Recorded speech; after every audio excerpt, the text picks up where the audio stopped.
Hello everyone, welcome back to O2IS Academy YouTube channel. So I am here with one more model answer for your polity mains answer writing in our Sarthi series.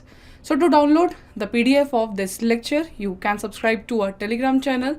You can also download our app of O2IS Academy, and that you will get the PDF of this polity mains answer writing plus other subjects also and other study material also, which will help in your mains.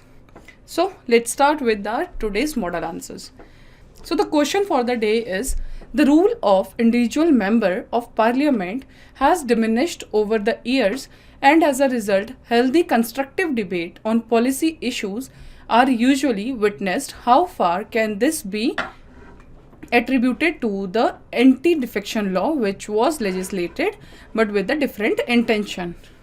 Okay, so when I yesterday also told you in the last lecture, whenever it comes to the question, you have to break the question in parts कि आपको question में पूछा क्या जा रहा है. Fine, जब हम इस क्वेश्चन की पर्टिकुलर की बात कर रहे हैं तो इसमें पूछ रहा है the rule of individual member of parliament. तो किसके बारे में पूछ रहा है? It is asking about member of parliament. कभी भी आप क्वेश्चन जब लिखना स्टार्ट करें, जब आप देखें अभी, because it is only the practice, ठीक है, तो क्वेश्चन को देख के आपको समझ आना चाहिए कि किसके रिलेटेड पूछ रहे हैं. लिखेंगे क्या, पहले हमें ये तो क्लियर होना चाहिए कि हमारा क्वेश्चन क्या पूछ रहा है. So it is related to the MPs. Diminished, okay, उनका जो रोल है वो डिमिनिश हो चुका है over the years and as a result healthy constructive. So this is one part, healthy constructive debate on policy issues, because MPs को हम elect करते हैं किस लिए? हमारे लिए लेजिस्लेशंस बनाने के लिए, ठीक है. तो जब लेजिस्लेशन बनेगी तो उसमें एक डिबेट भी होता है. तो ये बोल रहा है कि जो हमारे एमपी हैं उसमें एक जो हेल्दी डिबेट का जो पर्सपेक्टिव है वो डिमिनिश हो चुका है, कम हो चुका है. Are usually witnessed. How far can this be attributed to the anti-defection law, which was legislated but with a different intention? Now see, the major part of this question is this one. After this, okay, when it comes to the anti-defection law, पहला चीज ये भी एक amendment से आया था. विच amendment? 52nd amendment. अभी इस टाइम पे किस में है ये? 10th शेड्यूल में. ओके, इसमें ये बोला कि एंटी डिफेक्शन लॉ जब हम लोगों ने बनाया था उसके लिए इंटेंशन कुछ और थी, but now it is a different intention, ठीक है. Now your question should consider what the thing. One is member of parliament, एक चीज़ हो गया मेंबर ऑफ पार्लियामेंट का हेल्दी डिबेट, उनका जो हमारा पर्सपेक्टिव है वो भी फुलफिल नहीं हो रहा है. That is the debate on the policy issues. Second is your the anti defection law. Okay, कि एंटी डिफेक्शन लॉ को हमने जब बनाया था उसके लिए हमारी सोच कुछ और थी, लेकिन आज क्या उस पर्टिकुलर जो हम जिस फोकस को लेके हमने बनाया था क्या वो फुलफिल हो रहा है कि नहीं. सो मैंने लास्ट लेक्चर में आपको बोला था कि हमारा पॉलिटी के आंसर को लिखने का एक पर्टिकुलर पैटर्न होता है. Fine, if you will follow that pattern then only you can complete your answer in a perfect manner, because polity का आंसर है, ठीक है. तो सबसे पहले हमें, मैंने आपको पहले भी कहा है कि polity means articles, cases, fine, commissions, everything. But उससे पहले उसका कंटेक्स्ट और कंसेप्ट बहुत ज़्यादा इंपॉर्टेंट है कि क्या वो क्वेश्चन पूछ रहा है. अब आप देखिए इस पर्टिकुलर क्वेश्चन में ही, इसमें एक क्वेश्चन में बहुत सारे कंसेप्ट पूछ रहा है. One is MP, anti defection law, debate की ज़रूरत क्यों है. This is also one perspective कि क्या डिबेट की ज़रूरत है. अगर हमने गवर्नमेंट बना दी है तो क्या डायरेक्टली वो जाके पॉलिसी बना दे. Debate, why debate is needed. Okay, now we'll come to the further, the context, concept and articles. Fine, this is the one part. Facts, suggestions and conclusion. Suggestions में मैंने आपको पहले भी कहा, you have to show कि as an administrator आप क्या सोचते हैं.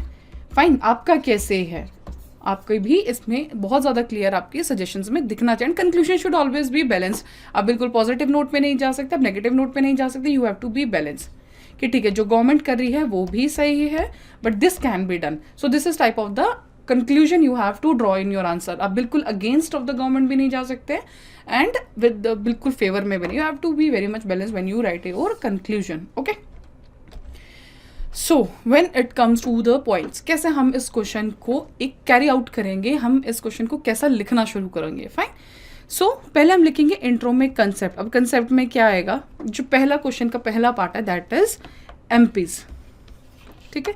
एमपीज का इलेक्शन जब हमने इलेक्ट किया था उनके लिए, हम उनको इलेक्ट कर गया, हमारा भी एक मोटिव था, दैट इज वो हमारे लिए लॉज बनाएंगे, लेजिस्लेशंस बनाएंगे, ठीक है. क्वेश्चन बोल रहा है कि वो डिक्लाइन हो चुका है, तो आपके आंसर में पहला पॉइंट जो आएगा वो यही आएगा, ठीक है, कि डिक्लाइनिंग स्टैंडर्ड्स हैं.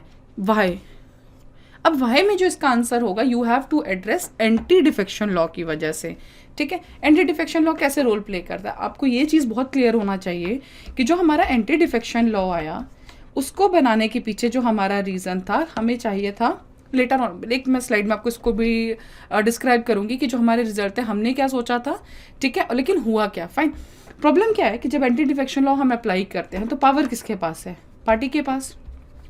Party has the supreme power इसमें, ठीक है। पार्टी जो डिसाइड करेगी अगर एंटी डिफेक्शन लॉ हो गया, ठीक है, तो हर एक मेंबर अपने आप को इस चीज़ से बचाने के लिए पार्टी को ब्लाइंडली फॉलो करेगा। एक मेंबर ऑफ पार्लियामेंट का या मेंबर का जो इंडिविजुअल से है, जो उसकी अपनी सोच है, वो उसमें लेके नहीं आएगा, क्योंकि उसको वैसे भी कोई नहीं सुनेगा। क्यों? इसमें आपका जो कंसेप्ट मेंशन होगा सबसे पहले, जो आपका सजेशन में भी आएगा, कंक्लूजन में भी आएगा, that is the most important concept is related to whip. This will be the suggestion, inclusion, introduction and concept of your question. ये एक पार्ट है, बट इसी के अराउंड आपकी सारी चीज़ें आएंगी, क्योंकि जब विप इशू होती है उसी के अकॉर्डिंग हमारा मेंबर फंक्शन करता है, ठीक है।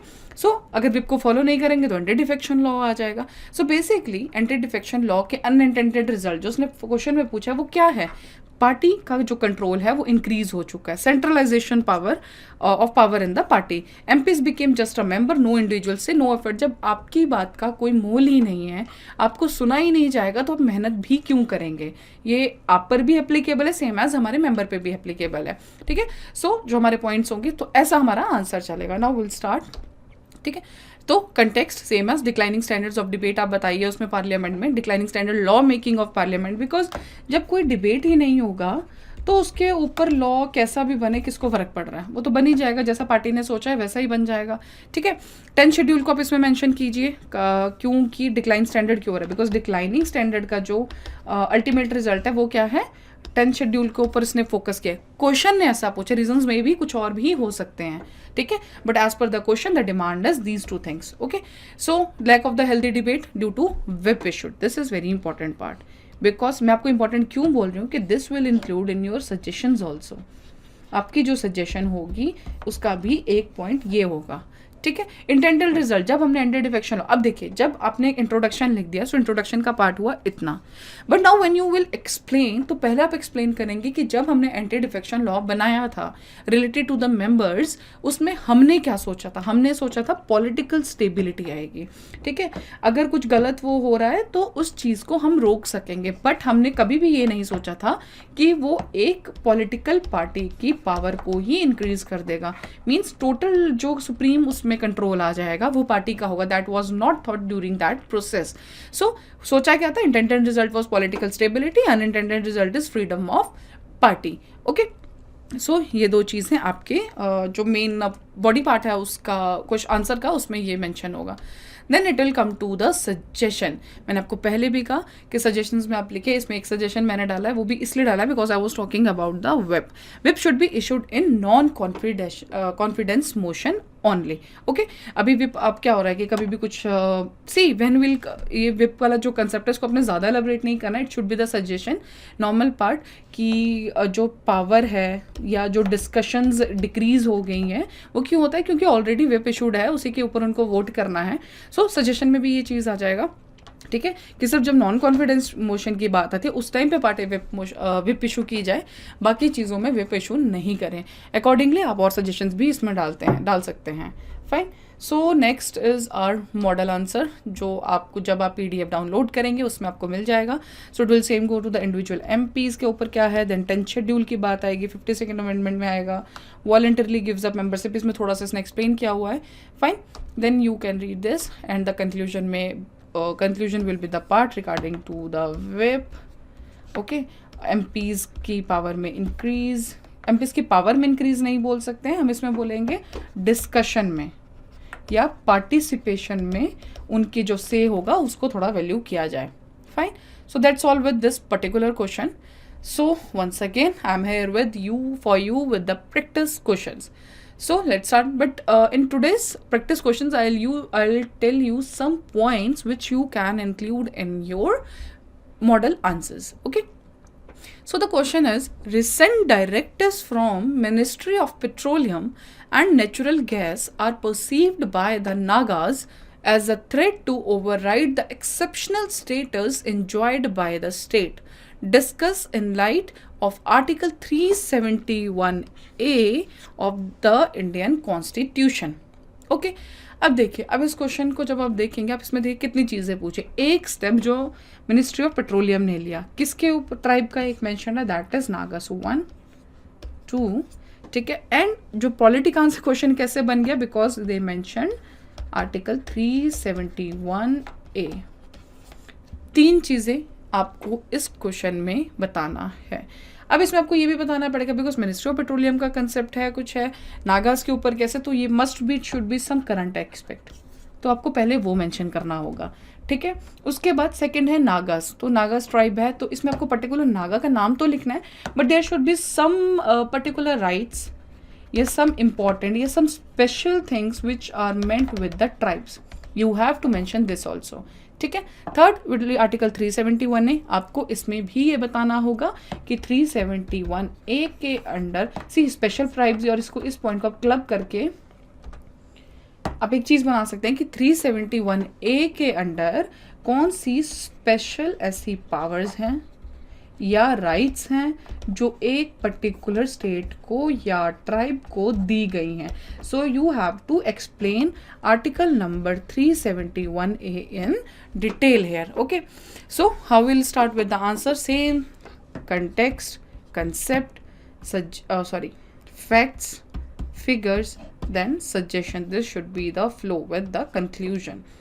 So this should be your C square F square SC. Okay. So आप इसको याद रखिए, पॉलिटिक आंसर्स में you have to go with this flow. Facts and figures में आप आर्टिकल्स को ध्यान रखिए. ठीक है. So the flow will of the answer is the important points for answer is Nagaland and article 371 as I told you.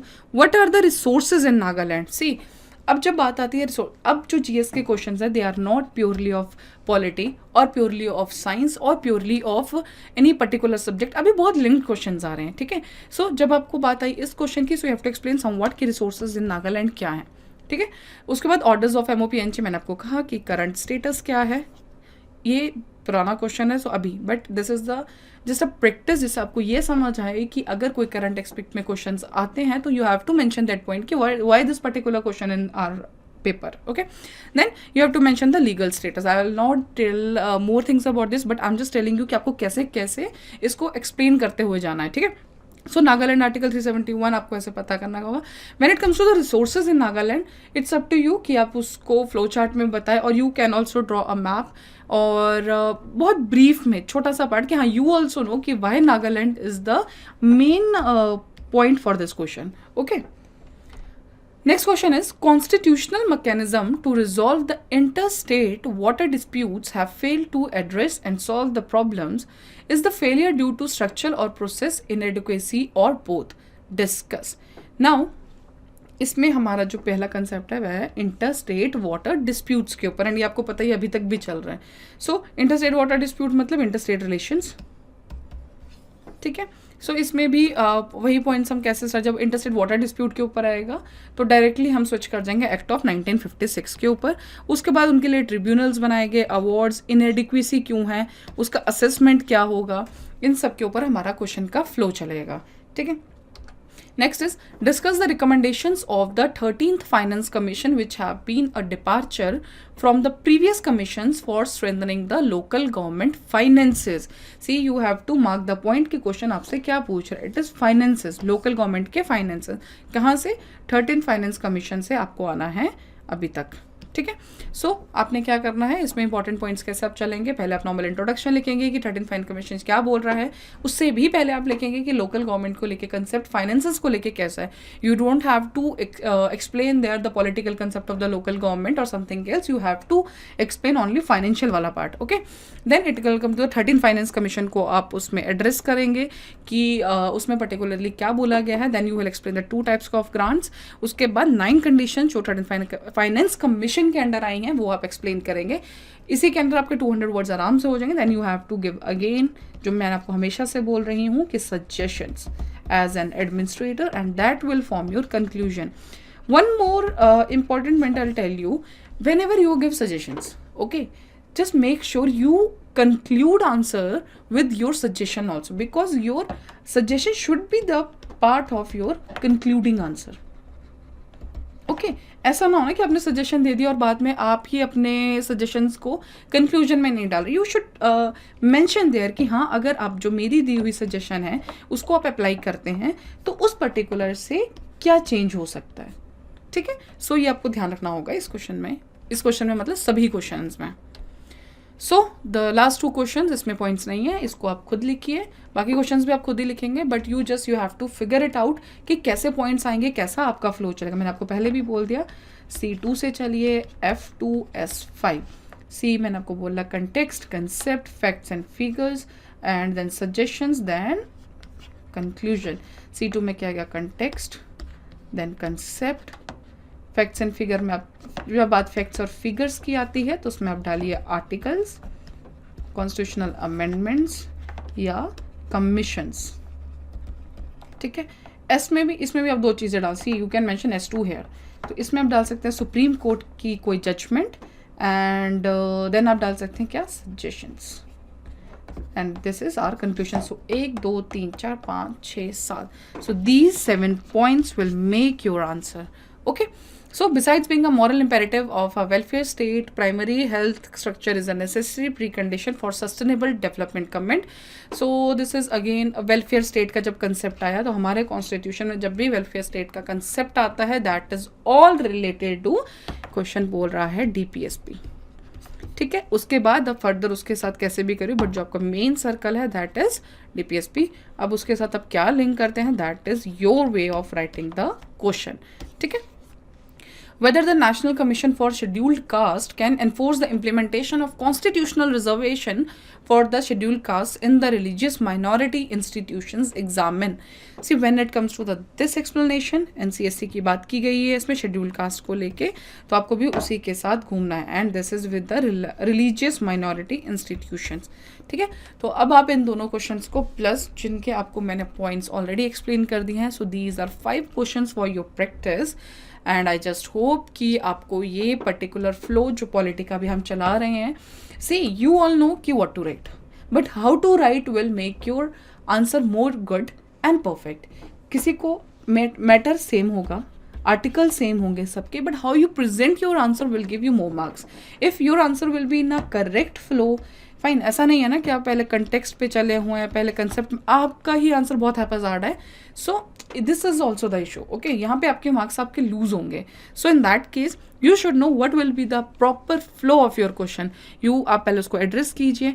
अब जब भी आप पॉलिटी का आंसर लिखने बैठे, अभी भी जब आप प्रैक्टिस कर रहे हैं, because you still have time to थोड़ा सा अपने आंसर्स को चेंज करने का. You all are writing answers, fine. So just go with the context. अब ये चीज़ याद रखिए, आपको बिल्कुल पॉलिटी का आंसर लिखने के पहले ये 7 पॉइंट्स आप ध्यान रखिए. That is context, concept, fine, facts, figure, and then supreme court का judgment, then suggestion, then conclusion. इससे आपका जो आंसर है बिल्कुल परफेक्ट फ्लो में चलेगा.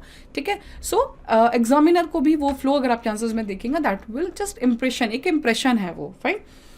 So thank you for today. I just hope you will like this lecture, and plus you will modify your way of writing also. So thank you so much for this.